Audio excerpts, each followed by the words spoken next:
பயங்கரமான குளிர்ல drug driver fridge ட்ரக்கை ஹைவேல ஓட்டிக்கிட்டு போய்கிட்டு இருந்தாரு. அப்பதான் திடீர்னு ட்ரக்கு போய் நின்னுச்சு. இப்போ இந்த ட்ரக்குக்கு என்ன ஆச்சு? ஒருவேளை டயர் பஞ்சர் ஆயிடுச்சா என்ன? ஒருவேளை பஞ்சர் ஆயிருந்ததுன்னா என் நிலைமை ரொம்ப மோசமாயிடுமே. இங்கிருந்து ரொம்ப தூரம் வரைக்கும் ஒரு மெக்கானிக் கூட கிடைக்க மாட்டாங்க. இப்படி சொல்லிட்டு ட்ரக்கை விட்டு பிரிட்ஜு கீழே இறங்கினாரு. இறங்குனதும் அவர் என்ன பார்த்தாருன்னா, ஒரு கருப்பு நிழல். அதோட கண்கள் ராத்திரி சமயத்துல விசித்திரமான முறையில மின்னிட்டு இருந்தது. பிரிட்ஜு நடுக்கத்தோட அந்த கருப்பு நிழலை பார்த்து என்ன சொன்னார்னா, அ, நீங்க யாரு? அப்பதான் அந்த கருப்பு நிழல் பிரிட்ஜுக்கு பக்கத்துல வந்து நின்னுச்சு. அந்த நிழல் ஒரு அகோரி. அதோட முகம் ரொம்பவே பயங்கரமா இருந்தது.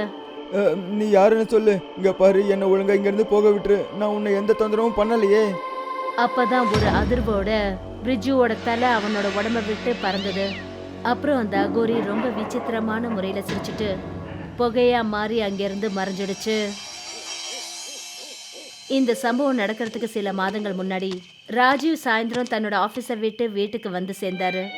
அப்பதான் அவருடைய மனைவி கன்னிகா என்ன சொன்னான்னா, இந்த சமூகத்துல இன்னும் எத்தனை நாளைக்கு தான் நான் அவமானப்பட்டு வாழ முடியும்?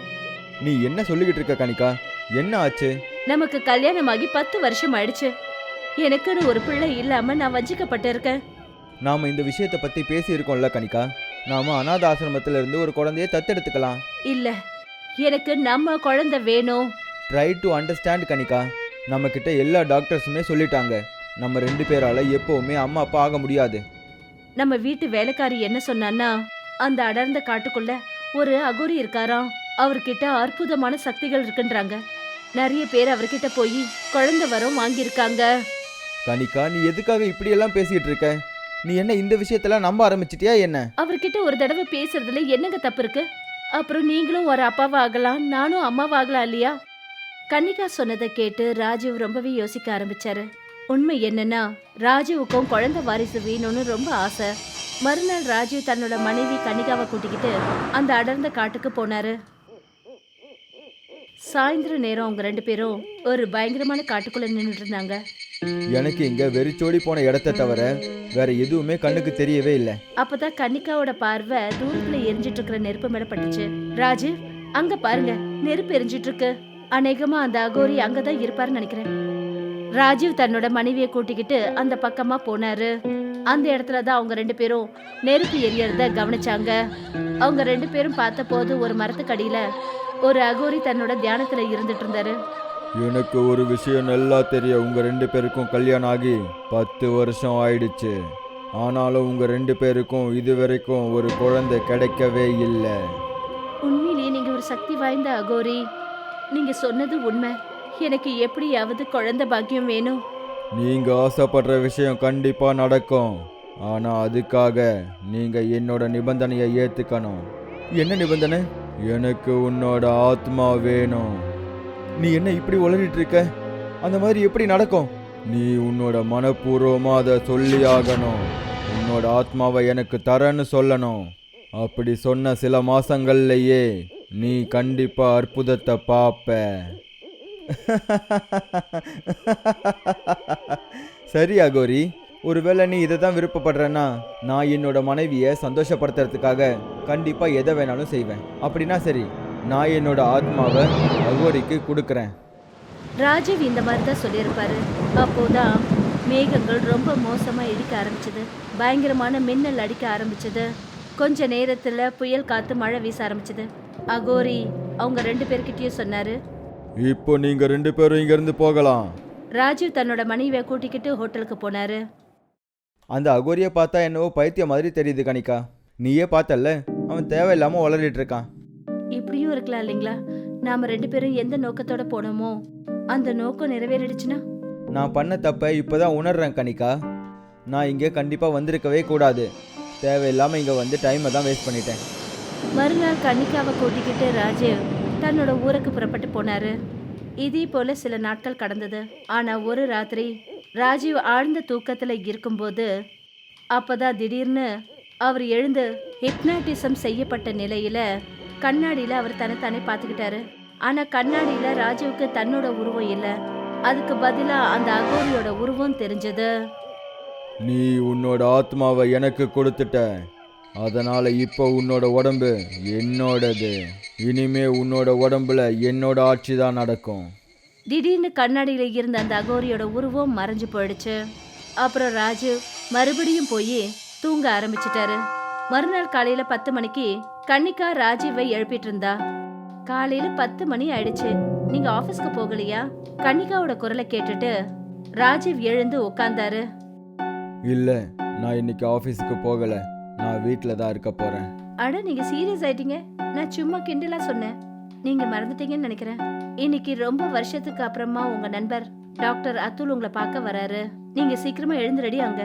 மார்க்கெட்டுக்கு போய் அவருக்கு பிடிச்ச காய்கறிகளை வாங்கிட்டு வாங்க. ராஜீவ் ஹிப்னாட்டிசம் நிலையில அங்கிருந்து புறப்பட்டு போனாரு. கொஞ்ச நேரத்துக்கு அப்புறம் ராஜீவ் 2 பைய கொண்டு வந்து கன்னிகா முன்னாடி வச்சாரு. கன்னிகா அந்த பைய பார்த்துட்டு என்ன சொன்னான்னா, நீங்க என்ன வாங்கிட்டு வந்திருக்கீங்க? நீங்க என்னையில இருந்து நான்வெஜ் சாப்பிட ஆரம்பிச்சீங்க? எனக்கு தெரிஞ்ச வரைக்கும் நீங்க வெஜிடேரியன் ஆச்சே. நான் வெஜிடேரியன் தான், ஆனால் இனிமே நான் நான் வெஜிடேரியன். நான் வாங்கிட்டு வந்தது சமைச்சு கொடு. ஆனா நீங்க சொன்ன ஞாபகம் இல்லையா, உங்களோட டாக்டர் ஃப்ரெண்ட் அத்துலும் ஒரு வெஜிடேரியன் தானே? அவன் என்ன தானே பார்க்க வரான், அதனால நான் எது சாப்பிட்டாலும் அவனும் கண்டிப்பாக சாப்பிடணும். தான் புருஷன் சொன்னதை கேட்டுட்டு கன்னிகா கோவத்துல கிச்சனுக்கு போனா. சாயந்தரத்துக்குள்ள டாக்டர் அத்துல் ராஜீவை பார்க்கறதுக்காக அவருடைய வீட்டுக்கு வந்தாரு. ஆனா ராஜீவ் டாக்டர் அத்துல் கிட்ட ரொம்பவே வித்தியாசமா நடந்துக்கிட்டாரு. கொஞ்ச நேரத்துக்கு அப்புறம் அத்துல் ராஜீவ் அப்புறம் கன்னிகாவை பார்த்துட்டு என்ன சொன்னாருன்னா, சரி அண்ணி, நான் இப்போ கிளம்புறேன். எதுக்கு இப்படி போறதுக்கு அவசரப்படுறீங்க? இன்னும் கொஞ்ச நேரம் இருந்துட்டு போலாமே. இல்லை இல்லை, எனக்கு என்ன தோணுதுன்னா, என்னோடய ஃப்ரெண்டு ராஜீவுக்கு உடம்பு சரியில்லைன்னு தோணுது. நான் இன்னும் ஒரு நாள் வரேனே. இப்படி சொல்லிட்டு அத்துல் அங்கிருந்து வெளியே புறப்பட்டு போனாரு. ஆனா அவர் கொஞ்ச தூரம் தான் போயிருப்பாரு. அப்பதான் அவரோட காதுகள்ல ராஜீவோட குரல் கேட்டுச்சு. இங்கிருந்து போறதுக்கு அப்படி என்ன அவசரம்? அதை கேட்டுட்டு அத்துல் திரும்பி பார்த்தபோது பின்னாடி ராஜீவ் நின்னுகிட்டு அவரையே முறைச்சு பார்த்துட்டு இருந்தாரு. ராஜீவ், உனக்கு என்னதான் ஆச்சு? நான் இங்க பல வருஷங்கள் கழிச்சு உன்கிட்ட பேசுறதுக்காக உன் வீட்டுக்கு வந்தேன். ஆனா நீ சாப்பாட்டுக்கு கறி செஞ்சு வச்சிருக்க. ஆனா நான் நான்வெஜ் சாப்பிட மாட்டேன்னு உனக்கு தெரியும்ல. அத்துல் இந்த மாதிரி தான் சொன்னாரு. ஆனா அடுத்த நிமிஷமே ராஜீவ் அந்த அகோரிய போல மாறிட்டாரு. அதோட முகம் ரொம்பவே பயங்கரமா இருந்தது. அதை பார்த்ததும் அத்துலுக்கு அதிர்ச்சி ஆயிடுச்சு. உன் முன்னாடி நின்றுட்டு இருக்கிறது உன்னோட நண்பன் இல்ல முட்டாளே. நான் ஒரு பெரிய அகோரி. இப்போ நான் உனக்கு மரணத்தை கொடுக்க போறேன். திடீர்னு பெரிய அதிர்வோட அத்துலோட தலை அவர் உடம்ப விட்டு தனியாயிடுச்சு. அப்புறம் ராஜீவ் அங்கிருந்து மறைஞ்சிட்டாரு. அன்னையிலிருந்து நகரத்துல மர்மமான முறைகள்ல கொலை நடக்க ஆரம்பிச்சது. ராஜீவ் அடிக்கடி ராத்திரி சமயத்துல தன்னோட வீட்டை விட்டு காணாம போயிடுவாரு. ஒரு நாள் ராஜீவோட மனைவி கன்னிகா கோபத்துல ராஜீவ் கிட்ட என்ன சொன்னான்னா, எனக்கு அதெல்லாம் தெரியாது, நீங்க சொல்லித்தாகணும். ராத்திரி சமயத்துல நீங்க எங்க தான் போறீங்க? என் கிட்ட பேசும்போது கொஞ்சம் அமைதியா பேசு கனிகா. சத்தமா பேசினா சுத்தமா பிடிக்காது. நான் ராத்திரியில எங்க போறேன், யாரை பார்க்கறேன்னு நீ எதையும் கேட்கவே கூடாது. இப்படி சொல்லிட்டு ராஜீவ் அந்த இடத்த விட்டு போயிட்டாரு. அப்போதான் அங்க கன்னிகாவோட வீட்டு வேலைக்காரம்மா ராதா கன்னிகா கிட்ட வந்து என்ன சொன்னாங்கன்னா, முதலாளியம்மா, உங்களுக்கு ஐயா கிட்ட ஏதோ மாற்றம் தெரியற மாதிரி தெரியல. ஆமா தெரியுது, நானும் பார்த்துக்கிட்டு தான் இருக்கேன். அன்னைக்கு காட்டுல அகோரிய பார்க்கறதுக்காக கூட்டிட்டு போயிருந்தேன். அதுக்கு அப்புறம் சில நாட்கள்ல இருந்தே இவர்கிட்ட வித்தியாசமான மாற்றங்கள் ஏற்பட்டிருக்கு. அதுவும் இல்லாம ராத்திரில அடிக்கடி காணாம போயிடுறாரு. கன்னிகா சொன்னதை கேட்டுட்டு அந்த வேலைக்காரமா அதிர்ச்சியா என்ன சொன்னாங்கன்னா, நீங்க எந்த அகோரிய பத்தி பேசிட்டு இருக்கீங்க? அவர்தான், அவரை பத்தி நீ தானே சொன்ன. அப்படின்னா நீங்க 4 மாசத்துக்கு முன்னாடி அந்த அகோரிய பார்க்க போயிருந்தீங்களா? ஆமா. முதலாளி அம்மா, நீங்க எந்த அகோரிய போய் பார்த்துட்டு வந்தீங்கன்னு எனக்கு தெரியல. ஏன்னா எந்த அகோரிய பத்தி நான் உங்ககிட்ட சொன்னேனோ அவரு கடந்த 6 மாசமா நம்ம நகரத்துல இருக்கிற காட்டுல தான் இருக்காரு. இதை கேட்டதும் கன்னிகா ரொம்பவே பயந்துட்டா. அப்புறம் நடந்த விஷயங்கள் எல்லாத்தையும் தன்னோட வேலைக்காரம்மா ராதா கிட்ட சொன்னா. இப்பதான் எனக்கு தெரியுது ராதா, கண்டிப்பா அந்த காட்டுல இருந்த அகோரி தான் என் புருஷனை என்னமோ பண்ணிட்டான். முதலாளி அம்மா, இன்னும் நேரத்தை கடத்தாதீங்க, என் கூட வாங்க. ராதா கன்னிகாவை அந்த காட்டுக்கு கூட்டிட்டு போனா. அங்க ஒரு அகோரி கண்ணை மூடிக்கிட்டு உட்கார்ந்துருந்தாரு.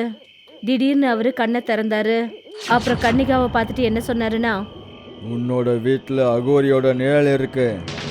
இதை கேட்டதும் கன்னிகா ரொம்பவே பயந்து போயிட்டா. நீங்க சொன்னதுக்கான அர்த்தம் எனக்கு புரியவே இல்லை. எல்லாமே புரிய வரும். முதல்ல நீ இங்க எதுக்காக வந்தன்னு சொல்லு. கன்னிகா அந்த அகோரி கிட்ட நடந்த விஷயங்கள் எல்லாத்தையும் சொன்னா. அதை கேட்டுட்டு சத்தம் போட்டு அந்த அகோரி என்ன சொன்னாருன்னா, முட்டாளே, நீ காட்டுக்குள்ள எந்த அகோரிய பாத்தியோ அவன் சாதாரண அகோரி இல்ல, அவன் ஒரு அசுரன். சைத்தான்களுக்கு பூஜை பண்றவன். அவன் இந்த உலகத்தை விட்டு எப்பவோ போயிட்டான். அவனோட ஆத்மா காட்டுக்குள்ளேயே கைதாயிருக்கு. ஆனா உன்னோட கனவை அவனோட ஆத்மாவை கொடுத்து அந்த அகோரிக்கு ஒரு உருவத்தை கொடுத்துருக்கான். அந்த அகோரி உன்னோட புருஷனோட உடம்புல இருக்கிற வரைக்கும் நகரத்துல இருக்கிற அப்பாவி மக்களோட உயிரை எடுத்துக்கிட்டே இருப்பான். இது வரைக்கும் அவன் எத்தனை உயிர்களை எடுத்திருக்கான்னு தெரியல.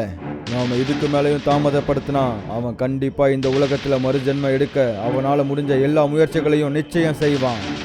இப்படி சொல்லிட்டு அந்த அகோரி மந்திரத்தை படிக்க ஆரம்பிச்சாரு. அடுத்த நிமிஷமே கன்னிகா, ராதா அப்புறம் அகோரி 3 பேரும் ஒரு ஹைவேல நின்றுட்டு இருந்தாங்க. அந்த இடத்துல ராஜு ரொம்ப அமைதியா நின்றுட்டு இருந்தான். அகோரி கன்னிகா கிட்ட சொன்னாரு, இவன் தானே உன்னோட கணவன்? ஆமா, இவர்தான் என்னோட புருஷன். இவன் உன்னோட புருஷன் கிடையாது, இவன் அந்த அகோரி. அதை இப்பவே உனக்கு நிரூபிக்கிறேன் பாரு. இப்படி சொல்லிட்டு அகோரி தன்னோட பையில இருந்து சுடுகாட்டோட சாம்பலை எடுத்து ராஜுவோட முகத்துல போட்டாரு. அடுத்த நிமிஷமே ராஜு ஒரு பயங்கரமான குரலோட அந்த காட்டோட அகோரி மாதிரி மாறிட்டான். இங்கிருந்து போயிடு அகோரி, இல்லைனா தேவையில்லாம இறந்து போவேன். நீ ஒரு அகோரி இல்லைன்னு எனக்கு நல்லா தெரியும். நீ ஒரு மோசமானவன், சைத்தான்களுக்கு பூஜை பண்ற ஒரு தீய ஆத்மா. நீ இவங்க 2 பேரோட அப்பாவித்தனத்தை பயன்படுத்திக்கிட்டு எத்தனையோ அப்பாவி மக்களோட உயிரை எடுத்திருக்க. ஆனா இனிமே நடக்காது. நீ நரகத்துக்கு போற நேரம் வந்துடுச்சு. இப்படி சொல்லிட்டு அந்த அகோரி தன்னோட பையில இருந்து சிகப்பு நிறத்துல மந்திரம் பண்ண சிந்தூரத்தை எடுத்து அந்த பயங்கரமான அகோரி முகத்துல வீசினாரு. திடீர்னு ஒரு பெரிய அதிர்வோட ராஜுவுக்குள்ள இருந்து கருப்பு புகை வெளியே வர ஆரம்பிச்சது. அப்புறம் அந்த கருப்பு புகை ஒரு பயங்கரமான அகோரியா உருவம் எடுத்தது. கொஞ்ச நேரத்துல அது சாம்பலா மாறி காத்துல பறக்க ஆரம்பிச்சது. அப்புறம் ராஜு பழையபடி மாறிட்டாரு.